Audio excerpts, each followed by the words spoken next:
I can have all the technology I want in the world, but if the people and processes that they use are broken, we're still going to have an impact. Like if you look at some of the largest breaches, right, it's a result of somebody doing something unintentional or because they didn't know.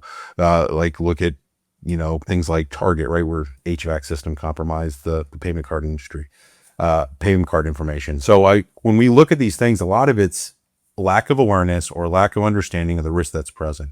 And I think that the reason that most organizations fail in the security space, I have some peers that are excellent leaders in the education space for security. And the reality is if you connect it to them and make it personal, it becomes valuable. If I tell you, hey, don't leave your laptop in the car or something, you're like, okay, whatever. All you care about is the laptop. I'm going to do it anyway. But when you start relating to like the risks of using things in public places or compromise of personal data and how it relates to their personal life, or, hey, we even send out stuff in my company about, hey, it's holidays. Make sure you lock your houses when you're going traveling for the holidays, right? Things like that. You get people in the mindset of making security a part of who they are so that they think that way. It shifts the culture in the organization and it makes it much more effective.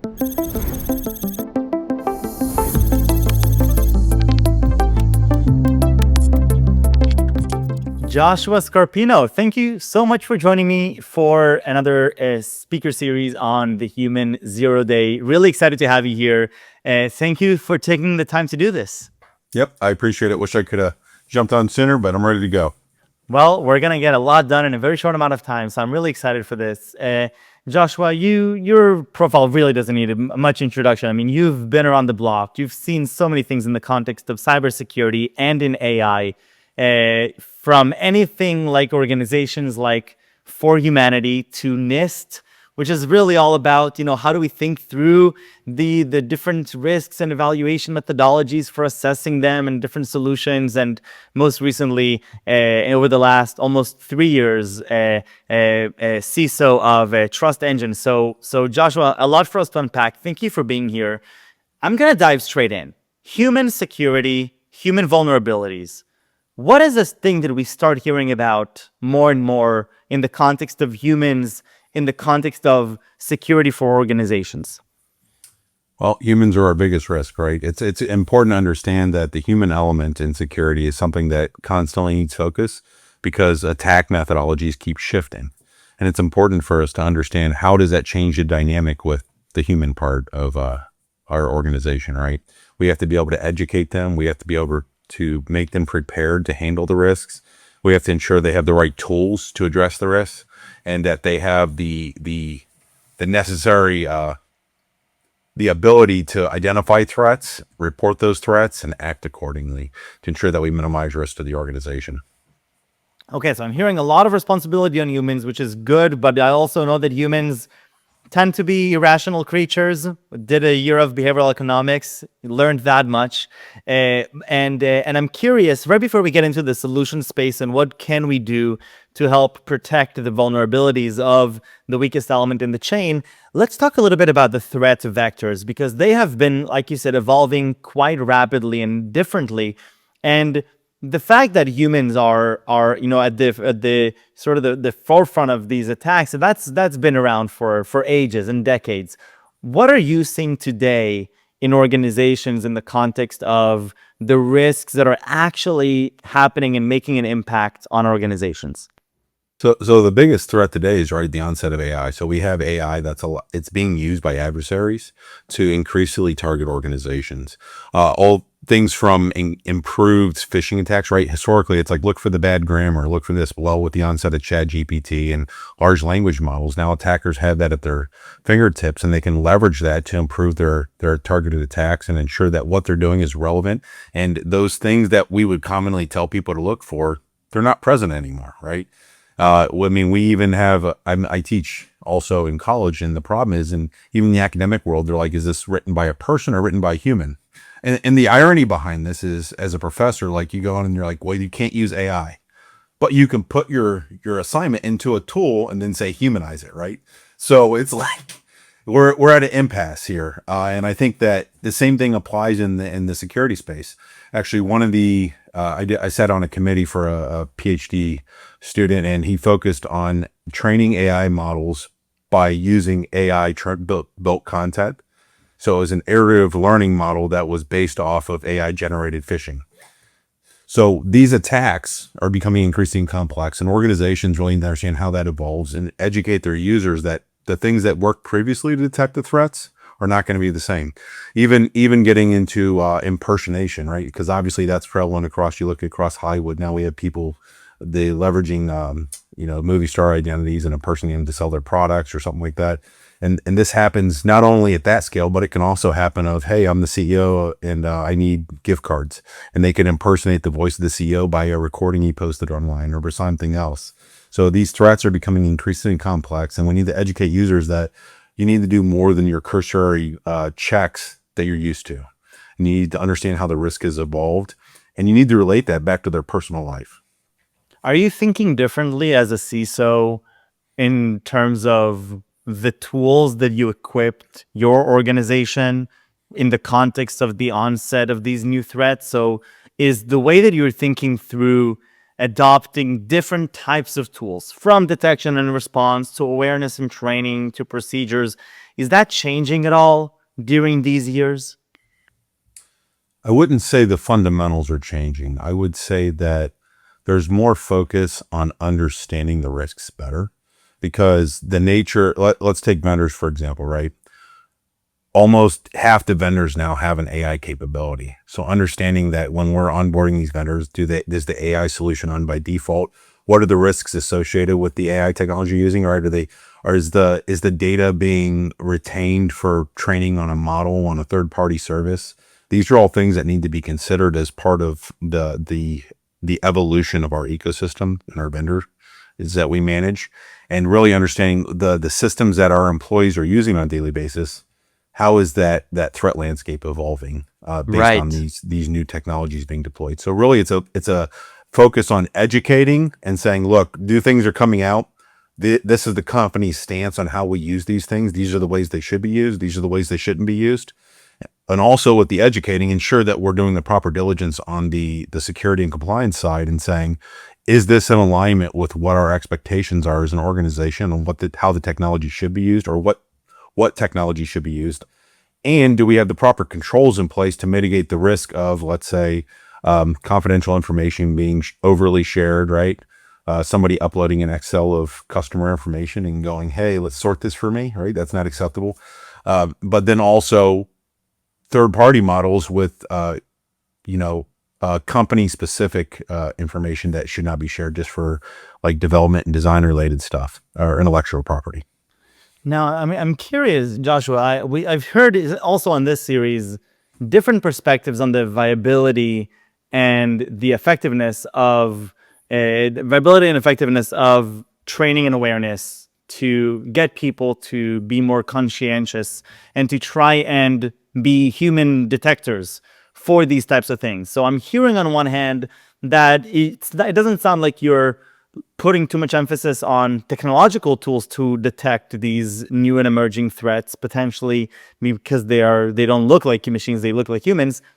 Do you actually find that training and awareness is an effective tool to help mitigate the threats from an organization's perspective? Yeah. So I think it's a critical foundational component of a security program. The reality is I can have a lot of technology based tools, but it only takes one person to click on a email with malware, or it only takes one person to upload something somewhere they shouldn't, right? So I can have all the technology I want in the world, but if the people and processes that they use are broken, we're still going to have an impact. Like if you look at some of the largest breaches, right, it's a result of somebody doing something unintentional or because they didn't know. Like look at things like Target, right, where HVAC system compromised the payment card industry, payment card information. So when we look at these things, a lot of it's lack of awareness or lack of understanding of the risk that's present. And I think that the reason that most organizations fail in the security space, I have some peers that are excellent leaders in the education space for security. And the reality is if you connect it to them and make it personal, it becomes valuable.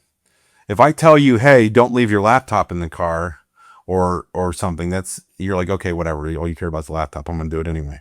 But when you start relating to like the risks of using things in public places, or compromise of personal data and how it relates to their personal life.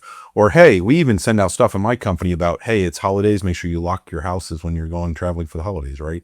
Things like that. You get people in the mindset of making security a part of who they are so that they think that way. It shifts the culture in the organization and it makes it much more effective. Our fish prone percentage in my organization, so we do recurring tests regularly, is extremely low. The industry benchmark is around 3.1 to 3.5% for technology sectors of companies my size. My organization's around 1.5 to 1.8% on a given day, depending on what tests we're running. And that's because people are aware. And our reporting is through the roof. Like, people report stuff, and we actually have a system that does AI-based testing, which means it actually models and changes the test based on how often do they report. Are they more likely to detect these threats? If so, we'll make them more complex, right? So it's important that you tailor the stuff to their level. You ensure it's bite-sized, relevant, and you make it actionable to their personal life, because if you change their culture personally, they're going to change what they do at work too. And you have to make it a foundational component of who they are. Changing a person's perspective is all you really have to do. That makes a ton of sense. Now, do you see now a shift in the way that training and awareness is done on employees, and this space you see it adapting to the threat landscape? Because I know that, traditional training and awareness has been mainly, these pre-recorded videos and different modules, and even the phishing campaigns were these, big generic mails that were sent to the entire organization. Are you seeing a shift there? I think that it's starting to. I think there has to be, and I think it's important to note, like, there is a natural evolution of security threats, right? You have to make sure that your security training the balls with it. Perfect examples with AI now. They're telling my kids that, hey, AI is a risk, is not a big deal, but showing them that, look, somebody can take a 3-second audio clip of me and develop a whole campaign that targets you as my son, my daughter, right? And exploit you and makes you think, hey, it's me. I'm hurt and I'm somewhere and you need to come get me. Those things are real. But if I didn't say, hey, there's a check word and there's a word you need to say, or use something that only I would know, they're not going to validate that. But those are checkpoints that get people thinking, like, there is a natural evolution of security risks, and we have to be proactive and ensure that we're thinking through those risks. And the one benefit that humans have over technology, right, is tact.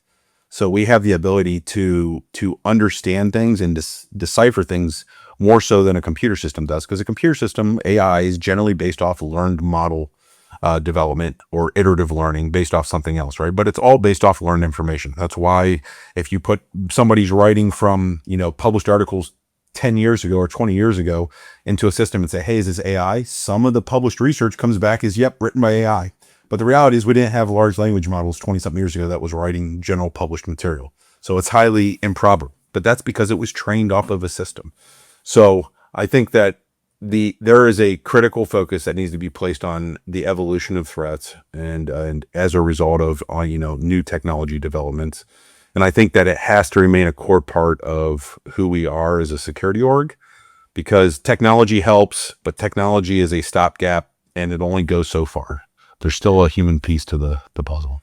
So Joshua, it sounds like you have really good thoughts on the way that you're treating employees, as they have these, they do have a lot on their shoulders, and it sounds like you're also equipping them with the right tools to be able to stay alert, to remain proactive, and to have a personalized approach to thinking through these threats. If you had to envision what the best way to train your employees in the most personalized way in the context of organizations, right? So not necessarily consumers, but in businesses, what would be sort of the golden ticket for the best training that you would want to provide your employees?